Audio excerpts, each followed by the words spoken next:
नमस्कार दर्शकों, मैं आर्यश अग्निहोत्री आप सबका स्वागत करता हूं।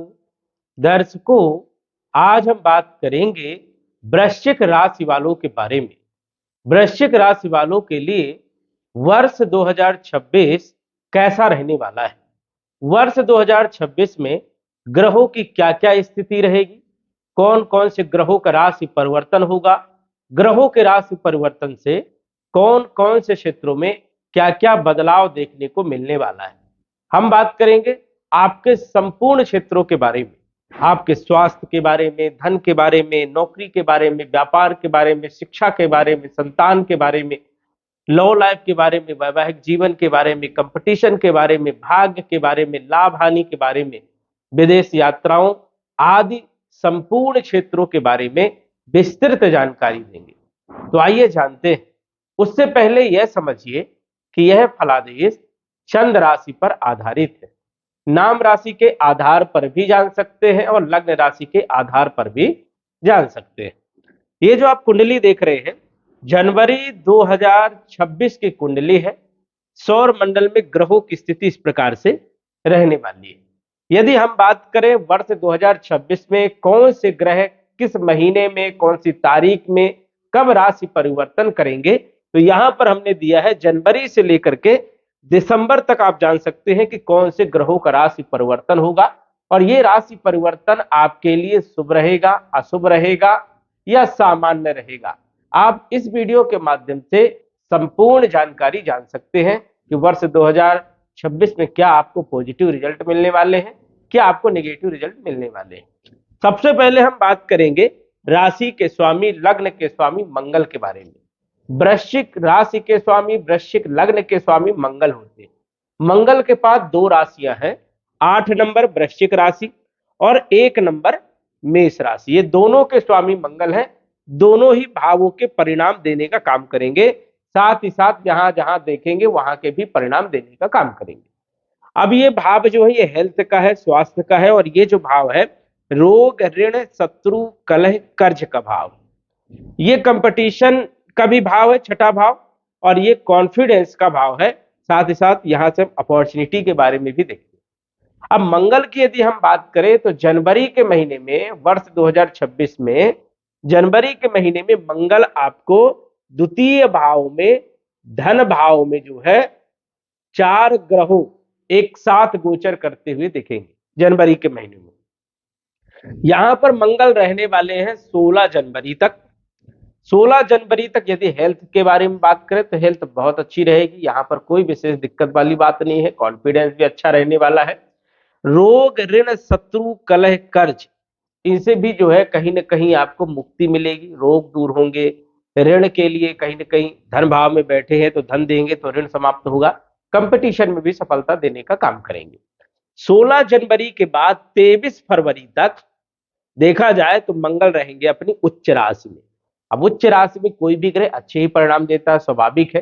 और ये जो भाव है मंगल का कारक भाव है, क्योंकि तृतीय भाव पराक्रम का भाव है और मंगल पराक्रम के कारक माने जाते हैं, इसलिए बल पराक्रम में वृद्धि भी करेंगे। साथ ही साथ जो है हेल्थ बहुत अच्छी रहने वाली है, कॉन्फिडेंस और अपॉर्चुनिटी भी देंगे। रोगों को दूर करेंगे, बड़ी बीमारियां यदि लंबे समय से चल रही थी तो ठीक हो जाएगी। कंपटीशन में सफलता, नई नौकरी यदि आप प्रयास कर रहे हैं तो नई नौकरी के लिए भी प्रयास में भी सफलता आपको मिलने वाली है। जिन लोगों के पास नौकरी नहीं है, नौकरी लगेगी, ये भी एक अच्छी स्थिति है।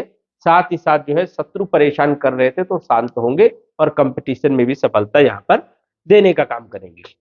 अब यहाँ पर यदि हम बात करें तो 23 फरवरी तक रहेंगे। 23 फरवरी को ही राशि परिवर्तन करके आ जाएंगे राहु के साथ चौथे भाव में। अब यहाँ राहु के साथ अच्छे परिणाम नहीं देते। अब ये रहेंगे 2 अप्रैल तक, मतलब 23 फरवरी से 2 अप्रैल तक यहां पर रहेंगे। अच्छी स्थिति आपके लिए नहीं रहेगी। स्वास्थ्य को लेकर के भी ध्यान रखना है, शत्रु बढ़ सकते हैं, कंपटीशन में असफलता मिल सकती है। साथ ही साथ जो है देखा जाए तो ऋण लेना पड़ सकता है या फिर मानसिक टेंशन आपको रह सकती है। भूमि वन प्रॉपर्टी में रुकावट, विलंब देखने को मिल सकता है, या कैरियर में भी कहीं ना कहीं चिंताएं बनी रहेगी, कुछ ना कुछ हल्की फुल्की परेशानियां देखने को मिलेगी। ध्यान रखिए, समय जो है 23 फरवरी से लेकर 2 अप्रैल तक। उसके बाद 2 अप्रैल को राशि परिवर्तन करेंगे और आ जाएंगे शनि के साथ। अब यहाँ पर कुछ अच्छे और कुछ बुरे दोनों प्रकार के परिणाम देंगे, क्योंकि स्थान बल यहाँ पर मिल रहा है तो एक अच्छी स्थिति भी है, लेकिन शनि के साथ जो है मंगल पूर्ण रूप से स्वतंत्र रूप से फल नहीं दे पाते, क्योंकि द्वंद्व दोष बनता है। यहाँ पर अंगारक दोष बनेगा और यहाँ पर द्वंद्व दोष बनेगा, जो कि 11 मई तक ये स्थिति रहने वाली है। लेकिन हेल्थ के लिए बढ़िया है, कॉन्फिडेंस के लिए अच्छा है। रोग ऋण शत्रु, अब शत्रु थोड़ा बढ़ सकते हैं, ये थोड़ा सा ध्यान रखना। जब भी मंगल के साथ शनि की युति होती है तो शत्रु बढ़ते हैं, द्वंद्व होता है, किसी के साथ विवाद होता है। और लव लाइफ में भी कहीं ना कहीं जो है इस टाइम पर थोड़ा सा आपको ध्यान रखना है, विवाद में स्थिति हो सकती है, ईगो बढ़ सकता है, जल्दीबाजी में गलत डिसीजन आप ले सकते हैं, तो ये विशेष तौर पर ध्यान रखना है। 11 मई को राशि परिवर्तन करके आ जाएंगे मेष राशि में, 21 जून तक रहेंगे। बहुत शानदार रिजल्ट आपको मिलेंगे, हेल्थ बहुत अच्छी रहेगी, कॉन्फिडेंस और अपॉर्चुनिटी आपको मिलेगी, क्योंकि अपने ही घर में रहेंगे। रोगों को दूर करेंगे, ऋणों को समाप्त करेंगे, कंपटीशन में सफलता देंगे, नई नौकरी का योग यहाँ पर बनेगा। तो ये एक अच्छी स्थिति रहने वाली है। कब तक? 21 जून तक। 21 जून को राशि परिवर्तन करके सप्तम भाव में आएंगे, यहाँ पर भी बहुत अच्छी स्थिति रहने वाली है। 2 अगस्त तक यहाँ पर रहेंगे, उसके बाद ये अष्टम भाव में आएंगे। अब अष्टम भाव में आएंगे तो यहाँ पर विपरीत परिवर्तन राजयोग भी बनाएंगे, तो यहाँ पर भी एक अच्छी स्थिति है, जो है हेल्थ के लिए, स्वास्थ्य के लिए, कैरियर के लिए एक अच्छी स्थिति रहने वाली है। और इसके बाद यदि हम बात करें तो सितंबर, अक्टूबर, नवंबर, दिसंबर मतलब अच्छी पोजीशन है, यहाँ पर कोई भी विशेष दिक्कत वाली बात नहीं है, लेकिन बीच का टाइम थोड़ा सा ध्यान रखना है जो हमने बताया। इसके बाद धन के जो मालिक हैं वो है देवगुरु बृहस्पति। अब बृहस्पति धन के भी मालिक हैं और पंचम भाव के, संतान के भी मालिक हैं। यहां से हम धन, कुटुंब, परिवार के बारे में देखते हैं, यहां से शिक्षा, संतान, लव लाइफ के बारे में देखते हैं। गुरु की क्या पोजीशन? अष्टम भाव में गुरु का गोचर है। अब अष्टम भाव में गुरु का गोचर अच्छा नहीं माना जाता है, ये एक नेगेटिव पॉइंट है, क्योंकि गुरु यहाँ पर स्वतंत्र रूप से अच्छे परिणाम नहीं देते। लेकिन उन लोगों के लिए यहाँ पर गुरु अच्छे परिणाम देते हैं जो सन्यासी हैं, जो साधु संत हैं, जो एकांतवासी हैं, जिन्हें देश दुनिया से कोई लेना देना नहीं है, उनके लिए यहाँ पर गुरु अच्छे माने जाते हैं, क्योंकि गुरु यहाँ पर आध्यात्म को बढ़ावा देने का काम करते हैं, रिसर्च वाले क्षेत्रों पर जबरदस्त लाभ देने का काम करते हैं, नई एजुकेशन के लिए भी बहुत अच्छे माने जाते हैं। और जो लोग वैदिक शिक्षा में जाना चाहते हैं, ज्योतिष में जाना चाहते हैं, तंत्र विद्या में जाना चाहते हैं, तो 2 जून तक का समय बहुत शानदार रहने वाला है। हाँ, उन लोगों के लिए 2 जून तक, जनवरी से 2 जून तक बृहस्पति अच्छे रहेंगे जिनका पैसा फंसा हुआ है, पैसा डूब गया है, रिकवरी नहीं आ रही है, ससुराल पक्ष से कुछ विवाद चल रहा है, उन लोगों के लिए अच्छी स्थिति 2 जून तक रहेगी। साथ ही साथ धन को लेकर के कोई विशेष दिक्कत यहाँ पर नहीं है, क्योंकि धन भाव के ये देख रहे हैं, तो धन की स्थिति बनी रहेगी। धन के आय जो है, आय के माध्यम जो है वो आपके बने रहेंगे। कुटुंब परिवार का सहयोग भी जो है बना रहेगा, इसमें कोई दिक्कत वाली बात नहीं है। शिक्षा में थोड़ा सा, पढ़ाई लिखाई में मन कम लग सकता है, संतान को लेकर के थोड़ी चिंताएं भी रहेंगी, कुछ न कुछ संतान को लेकर के परेशानियां आपको देखने को मिल सकती है। वही लव लाइफ को लेकर के भी उतनी खास स्थिति यहाँ पर नहीं रहेगी, ये भी आपको ध्यान रखना है। और फाइनेंशियल स्थिति भी जो है वो ठीक है, क्योंकि धन भाव में गुरु की दृष्टि है। अब 2 जून को यही बृहस्पति जब उच्च राशि में भाग्य भाव में आएंगे, जबरदस्त लाभ देंगे। एक तो अचानक बड़ा धन का लाभ, भाग्य का पूरा साथ, कुटुंब परिवार का पूरा साथ, लव लाइफ आपकी बढ़िया होगी। संतान के लिए सबसे बढ़िया समय है ये। यदि संतान है, उनके लिए कोई चिंता चल रही है तो दूर होगी। नई संतान प्राप्ति के लिए समय बढ़िया है, और शिक्षा के लिए, पढ़ाई लिखाई के लिए भी समय बहुत शानदार रहेगा 2 जून से लेकर 31 अक्टूबर तक। 31 अक्टूबर के बाद दसम भाव में आएंगे, केतु के साथ गोचर करेंगे। हालांकि केतु भी एक आध्यात्मिक ग्रह है, दोनों जब ये ग्रह मिलते हैं, गुरु और केतु, तो कई बार बहुत अच्छे परिणाम भी दे जाते हैं। हालांकि कुछ नेगेटिव पॉइंट भी है केतु के साथ गुरु जब गोचर करते हैं, लेकिन यहाँ पर जो है कोई खास उतनी नकारात्मक स्थिति नहीं है, क्योंकि केतु जिस ग्रह के साथ बैठता है उस ग्रह के गुणों को ग्रहण करके उसके फलों में वृद्धि कर देता है। तो यहाँ गुरु मजबूत स्थिति में रहेंगे, केंद्र त्रिकोण राजयोग में रहेंगे, धन राजयोग में रहेंगे, एक अच्छी पोजीशन है। ये समझिए कि 2 जून से लेकर के दिसंबर 2026 ये आपके लिए टॉप का समय रहने वाला है, गोल्डन टाइम आप कह सकते हो। आपके कैरियर के लिए, आपके धन के लिए, आपकी वाणी के लिए, संतान के लिए, शिक्षा के लिए, फाइनेंशियल स्थिति के लिए ये समय आपके लिए बड़ा शानदार रहेगा, तो ध्यान रखना है। गुरु अष्टम भाव में गोचर करेंगे 2 जून तक। पांचवी दृष्टि विदेश भाव में, विदेश से जुड़े हुए आपके काम बनेंगे। धन भाव में धन देने का काम और भूमि वन प्रॉपर्टी से जुड़े हुए कामों को भी करवाने का काम करेंगे। भाग्य भाव में आ जाएंगे, यहाँ पर 2 जून को आ जाएंगे, तो यहाँ पर 31 अक्टूबर तक रहेंगे, तो भाग्य का पूरा साथ मिलेगा। साथ ही साथ देखा जाए तो पंचम दृष्टि लगन भाव में, हेल्थ पूरे वर्ष आपकी बढ़िया रहेगी, हेल्थ में कोई दिक्कत यहाँ पर नहीं है। और बल पराक्रम में वृद्धि तथा शिक्षा, संतान, लॉ लाइफ की स्थिति को बेहतर करने का काम जून के महीने से करेंगे। गुरु के बाद शनि, जो कि बहुत ही महत्वपूर्ण ग्रह है, तीसरे और चौथे भाव के मालिक है। 10 नंबर 11 नंबर शनि का ये नंबर है, मकर राशि कुंभ राशि, और शनि गोचर कर रहे हैं पंचम भाव में, त्रिकोण भाव में। यहाँ पर शनि का गोचर अच्छा माना जाता है, कोई विशेष दिक्कत वाली बात नहीं है। देखा जाए पराक्रम के मालिक है, बल पराक्रम में वृद्धि करेंगे, भाइयों के साथ संबंध को मजबूत करेंगे, भूमि भवन प्रॉपर्टी मकान और वाहन से जुड़े हुए कार्यों में लाभ देंगे और अचानक लाभ आपको हो सकता है, ये संभावनाएं हैं 2026 में, क्योंकि पूरे वर्ष शनि यहाँ पर विराजमान रहेंगे। शनि ना आगे जाएंगे ना पीछे जाएंगे, पंचम भाव में ही रहेंगे। इसलिए कम्युनिकेशन वाले क्षेत्र, ट्रांसपोर्ट वाले क्षेत्र, ट्रैवलिंग से जुड़े हुए कार्य या फिर मशीनरी से जुड़े हुए कार्य, प्राइवेट सेक्टर से जुड़े हुए लोगों के लिए शनि यहाँ पर बहुत अच्छे रिजल्ट देते हैं। 2026 में प्रॉपर्टी खरीद सकते हो, मकान खरीद सकते हो, वाहन खरीद सकते हो, तो ये भी आपके लिए बहुत अच्छे योग शनि यहाँ पर बनाने का काम करेंगे, तो एक अच्छी स्थिति है। लेकिन थोड़ा सा ध्यान रखना है वैवाहिक जीवन पर, क्योंकि शनि की तीसरी दृष्टि यहाँ पर रहेगी वैवाहिक जीवन पर। यहाँ पर ध्यान रखना है, पार्टनरशिप गलत बिल्कुल नहीं चुनना है, ध्यान रख करके विचार करके ही जो है पार्टनर आपको जो है रखना है। और इसके बाद देखें तो इनकी सप्तम दृष्टि आय के भाव में रहेगी, तो आय के लिए परिश्रम करवाएंगे, और लगन भाव में भी शनि की दृष्टि रहने वाली है, तो नहीं सॉरी, सप्तम दृष्टि अष्टम नवम दसम धन भाव में भी शनि की दृष्टि रहेगी, तो खर्चे जो है आपको होश हवास से जो है सही जगह आपको करना है, इस चीज का ध्यान रखना। तो शनि यहाँ पर पूरे वर्ष आपके लिए बढ़िया है, प्रॉपर्टी का लाभ भी देंगे, वाहन का भी लाभ देंगे, और बल पराक्रम में वृद्धि, या फिर यदि विदेश में रहे तो ग्रीन कार्ड भी आपका बन सकता है, वीजा भी बन सकता है, पासपोर्ट भी आपका बन सकता है। शनि के बाद यदि हम बात करें शुक्र, जो कि आपके सप्तम भाव और 12वें भाव के मालिक है, धन भाव में गोचर कर रहे हैं। शुक्र के लिए पूरा वर्ष 2026 बढ़िया है, कोई विशेष ज्यादा दिक्कत वाली बात नहीं है, क्योंकि धन भाव में भी धन लाभ देने का काम करेंगे। जनवरी के महीने से ही शुक्र की पोजीशन अच्छी है, पूरे वर्ष भर शुक्र अच्छे हैं। मोटा मोटा यदि हम देखें तो शुक्र आपको क्या लाभ देंगे, वैवाहिक जीवन, विवाह का योग, व्यापार, बिजनेस और विदेश की यात्रा, इन क्षेत्रों के लिए 2026 आपके लिए बेस्ट है, कोई विशेष दिक्कत वाली बात नहीं रहेगी। बुध आपके अष्टम भाव के मालिक हैं और एकादश भाव के मालिक, दोनों ही भाव के मालिक हैं। बुध का गोचर जनवरी के महीने में बढ़िया है, कोई दिक्कत वाली बात नहीं है। आध्यात्म से जुड़े हुए क्षेत्र, ज्योतिष, तंत्र विद्या, इन सभी के लिए बढ़िया है। फंसा हुआ धन रिकवर हो सकता है, आय के माध्यम आपके बढ़ सकते हैं। बुध यदि हम देखें तो बुध का जो गोचर है 17 जनवरी तक धन में रहेंगे, 17 जनवरी को आ जाएंगे ये तीसरे भाव में, यहाँ पर भी अच्छे परिणाम देंगे। 3 फरवरी को आ जाएंगे यहाँ पर, तो 3 फरवरी से लेकर के समझिए कि 11 अप्रैल तक अच्छी स्थिति नहीं है, कहीं ना कहीं थोड़ा सा बुद्धि जो है काम नहीं करेगी, या गलत डिसीजन हो सकते हैं, भ्रमित हो सकते हैं, इस चीज का आपको विशेष तौर पर ध्यान रखना है।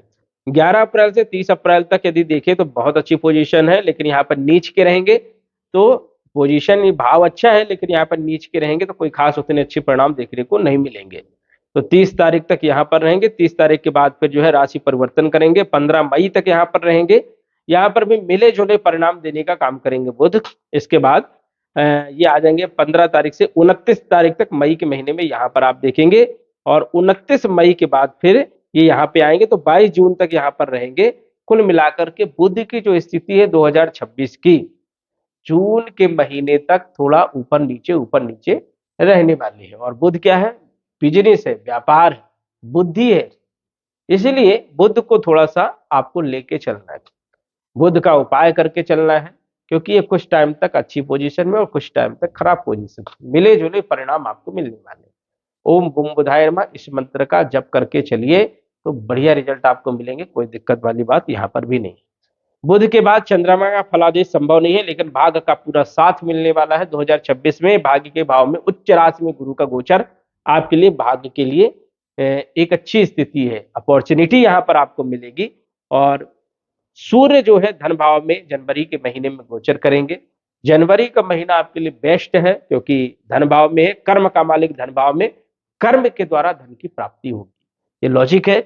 एक अच्छी स्थिति है, धन की शुरुआत आपके लिए बहुत शानदार है। और वृश्चिक राशि वालों के लिए एक अच्छी स्थिति रहेगी। 14 जनवरी तक यहाँ पर सूर्य रहेंगे। 14 जनवरी को मकर संक्रांति के दिन मकर राशि में आएंगे, पराक्रम भाव में। यहाँ पर भी जबरदस्त रिजल्ट देने का काम करेंगे। कब तक रिजल्ट देंगे? 13 फरवरी तक। 13 फरवरी से लेकर के 15 मार्च तक यहाँ पर पोजीशन अच्छी नहीं है, और उसके बाद अप्रैल तक, 14 अप्रैल तक पोजीशन अच्छी नहीं है। 13 फरवरी से 14 अप्रैल तक सूर्य की पोजीशन अच्छी नहीं है। कैरियर को लेकर के दिक्कत आ सकती है, कैरियर में परेशानियां उत्पन्न हो सकती है, ये समय ध्यान रखना है। 23 फरवरी से लेकर के 14 अप्रैल तक सूर्य की स्थिति बढ़िया नहीं है। और सूर्य आपके कहाँ के मालिक है? कैरियर के मालिक है। चाहे आप नौकरी कर रहे हो, चाहे व्यापार कर रहे हो, चाहे व्यवसाय कर रहे हो, उपाय क्या करना है? सूर्य आदित्य स्तोत्र का पाठ, या तो सूर्य को नियमित तौर पर जल चढ़ाना है, वो भी 7 बजे से पहले सुबह। इस चीज को ध्यान रख के चलोगे तो कोई कैरियर में दिक्कत नहीं आएगी। कब तक प्रॉब्लम? 14 अप्रैल तक। 14 अप्रैल के बाद अच्छी पोजीशन में आने वाले हैं। सूर्य उच्च राशि में रहेंगे, जबरदस्त लाभ देने का काम करेंगे। और उसके बाद जो है 15 मई को जो है वृषभ राशि में, उसके बाद अष्टम भाव में कोई खास अच्छे रिजल्ट देखने को नहीं मिलेंगे 15 मई से 15 जून तक। उसके बाद लगातार अच्छा समय रहने वाला है। तो ये टाइम आपके लिए ध्यान रखने वाली बात है, क्योंकि कैरियर मेन मुद्दा है। कैरियर का जो टाइम है उस टाइम पर बड़ी सावधानी रखना है।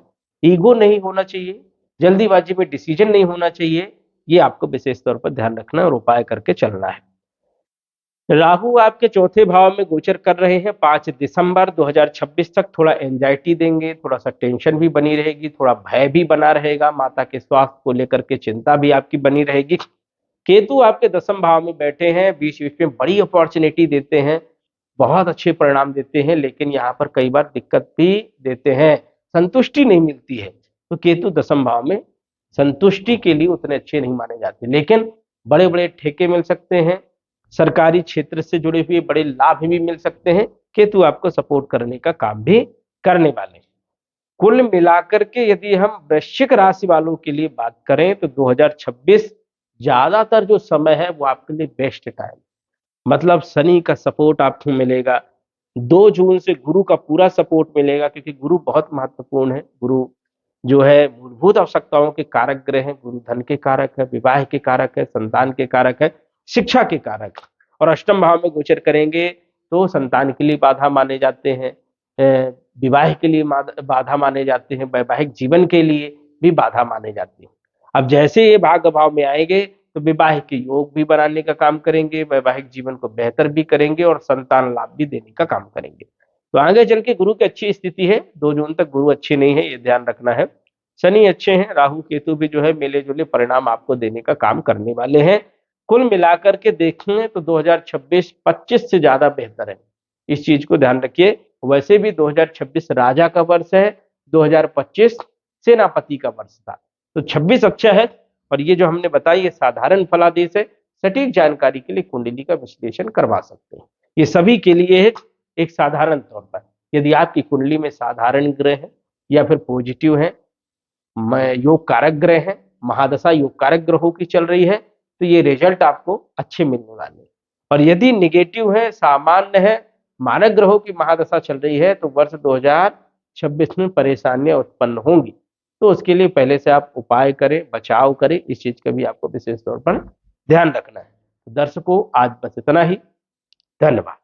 यदि आप अपनी कुंडली का विश्लेषण घर बैठे करवाना चाहते हैं तो दिए गए व्हाट्सएप नंबर से संपर्क करें। साधारण फीस जमा करके आप अपनी कुंडली का विश्लेषण फोन के माध्यम से घर बैठे ही करवा सकते हैं और जान सकते हैं अपने भूत, भविष्य और वर्तमान के बारे में। धन्यवाद। WhatsApp number 9479893911।